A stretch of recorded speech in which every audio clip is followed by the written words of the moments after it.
કેમ દોસ્તો, સ્ટોરીઓની દુનિયામાં સ્વાગત છે।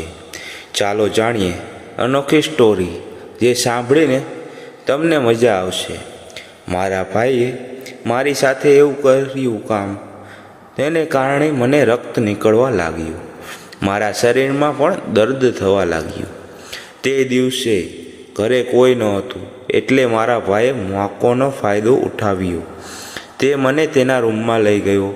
મેં ના પાડી છતાં તે મને ખેંચીને તેના રૂમમાં લઈ ગયો। હું તેને રોકી રહી હતી, પરંતુ મારો ભાઈ મારી વાત સાંભળવા માટે તૈયાર ન હતો। હું મારા ભાઈને વારંવાર કહી રહી હતી, તે મને ખૂબ દર્દ થાય છે, તું વધારે હલાવ નહીં। આજે ઘરે કોઈ નથી અને મને ખૂબ જ શરીર દુખે છે। મને તારી પાસે આવી આશા ન હતી। પોતાની બહેન સાથે કોઈ આવું કરે છે? મેં આજ સુધી ક્યારેય એવું કામ નથી કર્યું। આ બધું તારા લીધે થાય છે। હવે હું પપ્પાને શું મોઢું દેખાડીશ? આજે મારો ભાઈ મારી સાથે એવું કરવાનો હતો, એ વાતથી હું સાવ અજાણ હતી। દોસ્તો, મને મારા ભાઈ પાસે આવી આશા ન હતી કે મારો ભાઈ મારી સાથે આવી હરકત કરશે। હું ના પાડતી રહી છતાં પણ મારું નામ રવીના છે અને હું 23 વર્ષની છું। મારે એક મોટો ભાઈ છે જે મારાથી 4 વર્ષ મોટો છે અને મારી મમ્મીનું 7 વર્ષ પહેલાં અવસાન થયું હતું।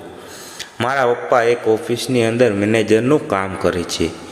હું અને મારો ભાઈ કોલેજ કરી રહ્યા હતા, પરંતુ જ્યારે કોલેજમાં રજા હોય ત્યારે અમે બંને ઘરે એકલા રહેતા। એક દિવસની વાત છે, મારા પપ્પાને ઓફિસમાં કામ માટે બીજા શહેરમાં જવાનું થયું। મારા પપ્પાએ કહ્યું કે મારે ઘરે પાછા આવતા 3-4 દિવસનો ટાઈમ લાગશે, તો બંને ધ્યાન રાખીને ઘરે રહેજો। મારા પપ્પાને બસ આજે સાંજે 7 વાગ્યાની હતી। મારા પપ્પા ઘરેથી 4 વાગ્યે બસ સ્ટેન્ડ માટે જતા રહ્યા। કોલેજની સાથે સાથે મારો ભાઈ કપડાં સીવવાનું કામ કરતો હતો। મને કપડાં સીવવાની મશીનથી ખૂબ ડર લાગતો હતો, એટલે હું ક્યારે પણ મશીનની પાસે જતી નથી। કારણ કે એક દિવસ હું મશીન ઉપર કામ શીખી રહી હતી, ત્યારે મશીનની સોય મને આંગળીઓની અંદર લાગી ગઈ હતી, એટલે હું ખૂબ જ ગભરાઈ ગઈ હતી। મારા પપ્પા ગયા એટલે મારો ભાઈ મારા રૂમમાં આવ્યો અને મને કહેવા લાગ્યો કે દીદી, તું મારા રૂમમાં આવ, મારે તારું કામ છે। મેં કહ્યું, હું અત્યારે નહીં આવું, મારા પૂરા શરીરની અંદર ખૂબ જ દર્દ થાય છે।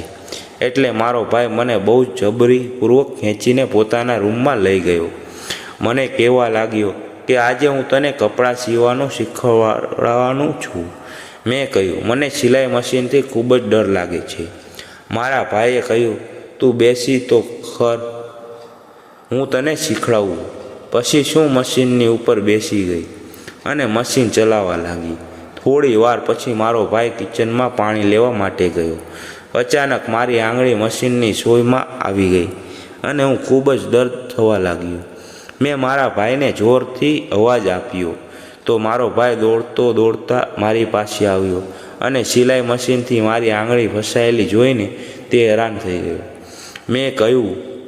મેં તને કહ્યું હતું મારે સિલાઈ મશીન હાંકતા નથી શીખવું, તો તારા તે ચૂગી ગઈ। મારી આંગળીઓથી રક્ત નીકળી રહ્યું હતું અને મને દર્દ પણ થઈ રહ્યું હતું। મારો ભાઈ મારી આંગળી કાઢવા લાગ્યો તો મને વધારે દર્દ થવા લાગ્યું અને લોહી બંધ થવાનું નામ ન લીધું હતું। મારો ભાઈ જેટલી આંગળી હલાવતો એટલું દર્દ વધારે થતું હતું। મેં ભાઈને કહ્યું, તું વધારે હલાવ નહીં, મને તેનાથી વધારે દર્દ થાય છે। મારા ભાઈએ સાવધાનીપૂર્વક મારી આંગળીઓ બહાર કાઢી।